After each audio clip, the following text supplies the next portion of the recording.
వైశ్యులను గత ప్రభుత్వాలన్నీ మొండిచేయి చూపాయని రాష్ట్ర Arya Vysya corporation chairman Kuppam Prasad అన్నారు. వైసీపీ ప్రభుత్వం మాత్రమే అన్ని వర్గాల ప్రజలకు సంక్షేమ ఫలాలు అందించిందన్నారు. వచ్చే ఎన్నికల్లో ఆర్య వైశ్యులంతా వైసీపీకి సంపూర్ణ మద్దతు తెలుపుతామన్నారు.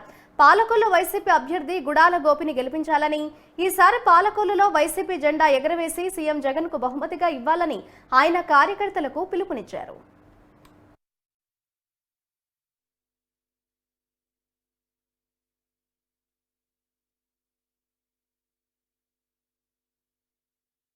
ఆర్య వైశ్యులకి మనోభావాలు దెబ్బతినే విధంగా చింతామణి నాటకం ఉంది. దాన్ని బ్యాన్ చేయమని అడిగిన పిమ్మట అది ఆపే జీవో ఇచ్చారు. మీ అందరూ తెలుసు, లాస్ట్ టైం కూడా ఆ జీవో గురించి కోర్టుకి నా మీద రఘురామకృష్ణరాజు నా మీద కోర్టులో కేసు కూడా వేశారు.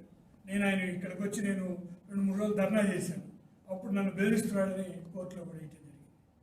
ముఖ్యంగా జగన్మోహన్ రెడ్డి గారు ఏ మాట అయితే ఇచ్చారో వైశ్యులకి ఇస్తానని వైశ్య కార్పొరేషన్ ఏర్పాటు చేయడం కాకుండా పదవుల్లో కూడా అర్బన్ డెవలప్మెంట్, ఒక నెల్లూరు పల్నాడు అర్బన్ డెవలప్మెంట్ వైశాఖకి ఇవ్వటం, ఆర్టీఐ కమిషన్ వైశాఖకి ఇవ్వటం, ఎన్విరాన్మెంట్ కార్పొరేట్ చైర్మన్ ఇవ్వటం, టీడీపీ బోర్డులో నాకు తెలిసి ఎప్పుడు కూడా గత ప్రభుత్వాల్లో ఆర్య వైశ్యులకి టీడీపీ బోర్డులో నెంబర్కి ఇచ్చిన ఘనత లేదు.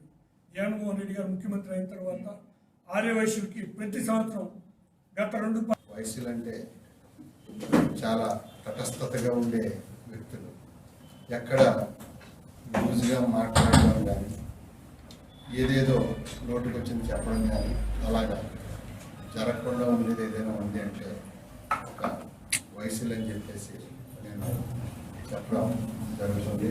ఇక్కడ మా పాల్గొన్న కాన్స్టిట్యూన్సీలోనే కాదు, దేవాలలో నాకు చాలా సన్నిహితులు ఉన్నారు వైశ్యాస్ నుంచి. నేను ఒక